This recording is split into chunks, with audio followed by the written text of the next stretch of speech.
Okay, may mapasok. Fighter ho ako. Walang politiko sa pamilya namin. Hmm? Wala akong balak mag-mayor. Sakit sa ulo. Pero sabi ko, Oh, sakit pala sa ulo yung tumatakbong pag-mayor. O bakit ka tumakbo? Withdraw ka na lang para hindi nasasakit yung ulo at bulsa mo. Kasi bakit? Alam mo ba, sabi ng mga batang Manila, ang habol lang ang habol lang nila sa'yo is yung ayuda mo, yung spam mo, yung pabigas mo, at yung pera mo.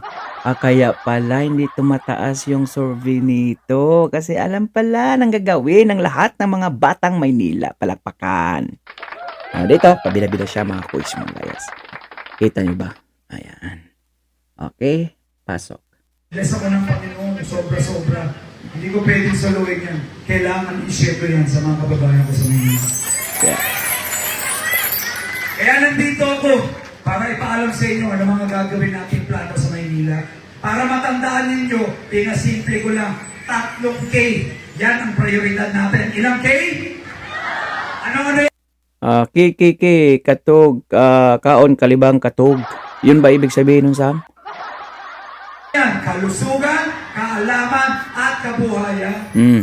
Yan po ang ginamit ko para maangat ko sarili ko. Yun din ang gagawin ko sa Maynila. Unahin na natin yung unang K, kalusugan. Bakit? Yan yung problema ninyo. Lolo, lola, nanay, tatay, anak, lahat may sakit. Punta ka sa ospital sa Maynila, ewan ko kung tanggapin ka. Di ba sa mga health center wala nang gamot?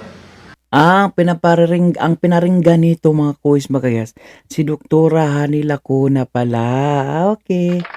Bakit? Sa kapanahonan ni Yormes Comorino, wanto sawa po. Yung mga batang Maynila, pagpapasok ka ng mga clinic, hospital, mga quiz. Walang yad ba? Walang pa online appointment. At laging may gamot mga quiz mga gayas. Inagtataka po yung mga batang Maynila. Bakit ngayon? Wala nang mga gamot mga quiz mga gayas. Tapos magtaka ka, every Sunday, may pa-zumba-zumba dyan sa Ruas Boulevard. Tapos, milyones pala daw ang gastos niyan. Tapos, yung mga ospital, walang mga gamot. Aba, wow! Okay yung ginawa mo, Sam. Okay, patamaan mo yung mayura dyan. Yan sana, Sam, yung lagi mong isasabihin yung mga plataforma mo. Pero yung mga plataforma mo existing na nagawa na rin ni Yormes Comorino. Wala na ba ibang plataforma na naisip nyo para sa taong bayan o para sa mga Manilenyo? Tanong lang po yan ni Dudoy T. Bakit mahilig kayo manggaya-gaya? Gumawa po kayo ng sarili ninyong plataforma na yung bago naman. Huwag po yung manggagaya lang ng plataforma na nagawa na ni Yormes Comorino. Sam, tapos isa pa Sam, huwag kang manira ng tao Sam. First time mo pa nga yan, tumakbo dyan sa City of Manila, hindi ka nga dumaan ng konsihal. Hindi ka nga dumaan ng konsihal dyan eh. Tapos magpabida-bida ka, sisiraan mo si Yormes Comorino na yung utang saan napunta yung pera. Napagalataan ka ng tao, Sam, na naninira ka talaga ng tao. Bakit? Kasi kitang-kita ng mga batang Manila kung saan napunta yung pera, kung anong araw inutang ni Yormes Comorino at ano ang ginastusan nito, Sam.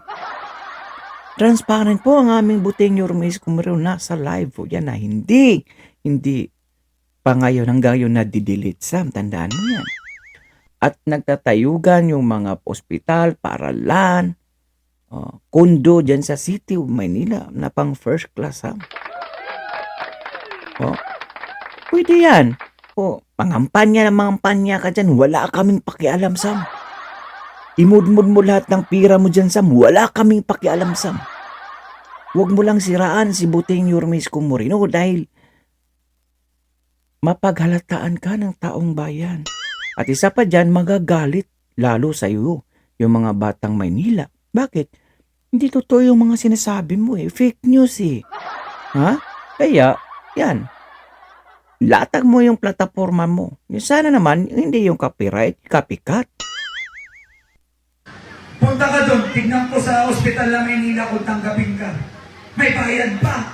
Pag wala kang pambayad, balik ka na lang next time. Eh paano pag naghihingalo ka na? Wala na. Anong nangyari sa'yo? Ha? Ano tay? Wala na. Diba? Alam nyo, ang gagawin natin, dadagdag tayo ng mga doktor, hospital, nurses, pasilidad, para wala nang matatanggiang Manileno sa mga ospital dito sa Maynila. Kaya ang unang-una, ito pa pinakamatindi para sa mga seniors PWD. Magtatayo tayo ng kauna-unaan sa buong Pilipinas ng isang senior citizens hospital sa Maynila. Dapat ka na mga unang-unang pinagagawa, hindi kung ano-ano. So, paano tayo maniniwala nito mga kuys, mga kayas? Nabalitaan nyo ba kung mayroon pong nagawa ito sa Kongreso mga kuys, mga kayas? Paki-comment, mga kuys, mga kayas.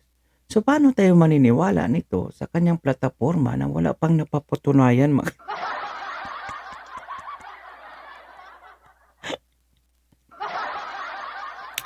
Patayo daw siya ng kanunahang ospital ng mga seniors. Tapos magdagdag ng mga doctors. Tapos magdagdag ng mga ospital. Tapos gawing 2,000 yung mga seniors ang allowances. Ang tanong, Sam. Tanong, Sam. Napag-aralan mo ba iyan bago mo pinangako sa Batang Maynila, Sam? Napag-aralan mo ba yan, Sam? Lahat ng mga sinasabi mo. Ang tanong, saan mo kukunin yung budget? Ha? Ayan. Now, sa kasulukuyang administrasyon, halos nahirapan pa nga sa pagbigay yung mga nagawa ni Yormesco Moreno noon, yung tag-500 bawat buwan. Nahirapan pa nga sila. Bakit nahirapan? Ibinago nila eh. Hindi naman nahirapan si Yormesco Moreno noon. Oh. So now, Sam, ang tanong, paano yan? Ha? Ano mo gagawin? Pag-isipan, pag-aralan mo muna, Sam. Kasi nga, yung sa isang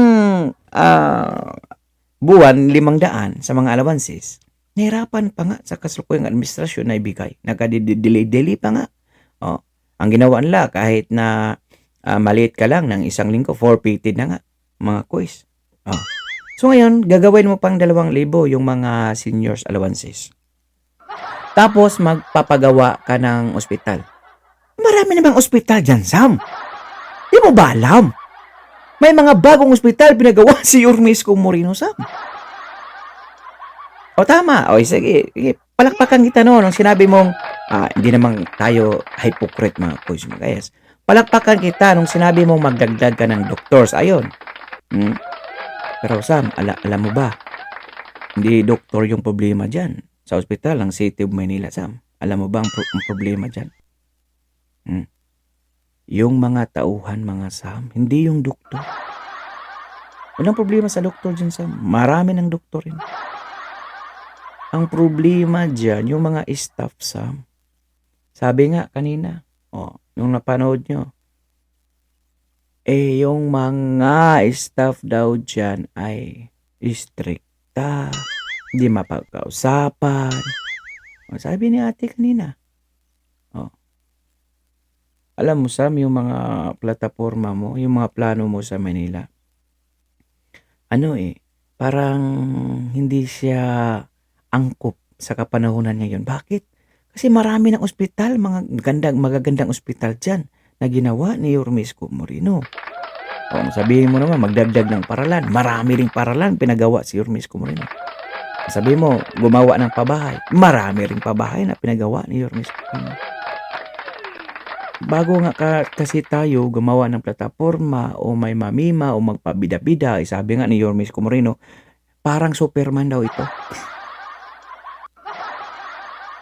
Pag-aralan po muna natin, pag-isipan ng mabuti. Humanap ka ng mga magagaling sa ekonomiya, ekonomista, magaling, magbalanse, kung magkano lang yung kikitain mo. Ha? Hindi naman kayo gaya ni Yorme Isko Moreno na matalino. Matalino ang ating buting Yorme Isko Moreno. Bago po siya gumawa ng ordinansa o nagpagawa ng mga pabahay, ospital, paralan, pinag-isipan, pinag-aralan yan sa Sam Versosa. Humanap siya ng mga eksperto kung talagang gagana ba. Gumagana po iyon. Pero bakit binali o binago ng kasalukuyang administrasyon na gumagana naman yun? So, di ba, makikita mo yung mga kakaibang mga perspective, pananaw, vision, compare to Yorme Isko Moreno, Sam Versosa, mayurahan nila ko ng mga quiz mga gayas. Kakaiba yung initiative ng ating buting Yorme Isko Moreno mga quiz mga gayas. Kasi yung mga plataforma nila, mukhang mahirap po gagawin yun mga quiz mga gayas. At isa pa, ayan na andyan na yung mga ospital Ha, alam niyo ko yung kulang, yung pamumuno lang, yung pag-implement sa lahat ng mga bagay-bagay o yung mga ordinansa na akma at dapat talaga para sa taong bayan mga kois mga guys. At expert siya ang ating buting Yorme Isko Moreno dyan. Gusto nila magpatayo ng kung ano-ano. Madali lang naman magpatayo pag may pera kayo. Mahirap pag ibibigay mo sa taong bayan. Tama ba? Tama yung mga seniors, magkano ng allowance yun ay? 500. Tuwing, how many months? Tuwing nakukuha yan? 4 months. Bakit? Every 4 months ka lang ba nagbabayad ng kuryente? 4 months ka lang ba kumakain? Nag-grocery? Ayan, tirahin mo si Mayora. Kasi panahon na ni Yorme Isko Moreno, buwan-buwan yan eh. Tapos ginawa nilang 3 months, 4 months, hanggang na 5 months. Bakit? Pwede naman yung ibigay yan buwan-buwan, gaya na kapanahonan ni Yorme Isko Moreno. Grocery, dapat yan buwan-buwan. Alam ko naman, narinig yun yung good news. Narinig yun na ba? Yung 500 na allowance sa seniors, gagawin natin automatic, buwan-buwan, 2,000 para sa inyo. Si mga coach magayas, para lang nasa shoto ni ni Willie Rebillame. Bigyan ng jacket yan! Bigyan ng 5,000 dyan! Hindi iniisip nito yung pondo kung saan kukunin, Sam. Ha? Oh, sa tingin mo ba, Sam, malaking tulong yan para sa Batang Manila, Sam? Balansihin mo nga. Yung ibibigay mo buwan-buwan na groceries. I think isang araw lang yan kakainin, Sam. Ha? Oh. Yung 2,000, Sam. Ang tanong, saan mo kukunin? Maganda yon, magandang programa yon, pero magbisa na tayo, magbase tayo sa pondo. Biruin mo mga coach, mga gayas, siguro nasa 3 to 5 billion po ang budget nan sa isang taon kasi 2,000 mahigit 200,000 mahigit na mga senior citizen dyan sa City of Maynila, mga coach, mga gaya. Sa isang taon, magkano ang budget niyan? Di ba pwede sa mag-isip ka? Sige, ako na magsasabi sa iyo. Di ba pwedeng mag-isip ka ng mga kaparaanan o trabaho para sa mga batang Maynila o sa mga Manileño? Kasi pag aasa lang sila sa mga ayuda mo palagi, paano aangat yung antas ng kabuhayan natin dyan, Sam? Makakatulong yan. Tama yan, makakatulong yung ayuda sa isang araw lang. And for the long run, so paano makakatulong yan, Sam? Mag-isip ka ng magandang trabaho, Sam Versosa. O gaya, naisip ni Yorme Isko Moreno, yung pabahay, example, yung pabahay. Imbis na umuupa ka sa iba, hindi lang sa iba. Magkano bang upahan dyan sa City of Manila sa isang buwan? No, kumpleto na, may tubig, lahat kumpleto na. Siguro nasa 10 to 15K a month mga kois mga guys. So, yung iba mga mahal. Especially yung mga kondo, mahal yun. 30 to 50K ang isang buwan. Gumawa si Yormesco Moreno para makatulong, maibsan ang suliranin ng mga batang Maynila na walang bahay, na lagi na lang nangungupahan. Itong ginawa ni Yormesco Moreno. Gumawa siya ng kondo. O dahil idol niya si Lee Kuan Yew ng Singapore. Mga kois, mga gaya. So ngayon, magkano ba ang upa? 2,000 a month. Okay? Yung 2,000 a month na yun mga kois, mga gayas, buwan-buwan. Okay. Sa isang taon, 2,000, mayroon kang 24,000. Tama po ba ako? 22,000 o 24,000 mga kois, mga gayas. Sa loob ng 10 taon, kunwari, ayaw mo na. Okay, titigil ka na para naman makabenepisyo yung ibang tao sa mga pabahay na iyan. Kung ayaw mo na, yung pira na hinulog mo buwan-buwan, kung ilang taon ka walang labis, walang kulang, ibabalik yun lahat sa'yo. O yung mga kaparaanan ni Yormesco Moreno na nakatutulong. Ha? Nakakatulong. Malaking tulong yan sa mga batang Maynila. Makukuha mo't lahat yun, lahat ng hinulog mo. Ngayon, naku po, pinarento out ni Mayora Lacuna, mga kois. So, bakit hindi yan ginawa ni Yormesco Moreno noon? Dahil sabi ko nga, pinag-aralan lahat ng mga ginagawa o mga gagawin ni Yormesco Moreno. Bakit hindi pinarento ni Yormesco Moreno? Dahil aabot sa panahon na yung original na may-ari noon ibibinta sa ibang tao, mga kois, mga kayas. So, di ba? Yan yung iniiwasan ni Yormesco Moreno kung bakit hindi niya pinarento on, imbis na yung programa na yan, yung kondo na yan na napakaganda para sa mga batang Maynila lamang, paano na kung maibenta sa ibang tao, mga kois, mga guys. Tapos hindi pa taga Maynila. Ha? Anong habol doon? Nung pamalang Maynila, pinarintoon mo na. Wala ka ng pakialam. Wala na silang pakialam kung sino ang bibintahan nila nito, mga kois, mga guys. Yung programa na yan para sa mga batang Manilinyo. Paano kung mabinta sa ibang tao na hindi taga Maynila, mga kois, mga guys.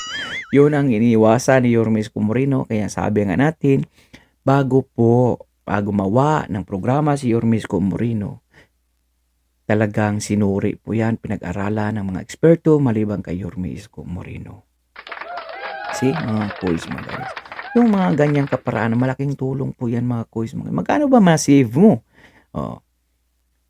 Kaysa uupa ka ng 15,000 o 20,000, 30,000, samantalang 20,000 lamang ang maibabayad mo buwan-buwan. May security ka pa, napakaganda pa, kundo pa, mga kois, mga guys. Nakita mo yung mga kaparaanan nila, vision, napakalayo po sa ating butihing Yormesco Moreno. Ito, puro lang drawing yan. Wala pang katotohanan yan. Mahirap po talaga paniwalaan dyan kasi alam naman natin po, napakalaking budget po yan, especially yung 2,000 sa mga seniors. Ang tanong, saan kukunin nga ng budget? Napakahirap po yun. Kaya nga, 500 lang yung programa ni Yormesco Moreno noon kasi nabalansi. Dapat marunong kang magbalansi. Kaya ngayon, burara ka lang. O kahit kung mananalo to, o 2,000, baka sa kapanahonang dumating na naman ang pandemya, wag naman sana, baka magkamatayan yung lahat ng mga batang Manilinyo kung saan kukunin yung pundo, mga kuis, mga guys. Kasi hindi pinag-aralan. Kakaiba ang ating butihing Yormesco Moreno na inaral po lahat. Napakabilib. Diyan tayo bibilib ng ating butihing Yormesco Moreno, mga kuis, mga guys, na mga gabi. Walang katulad.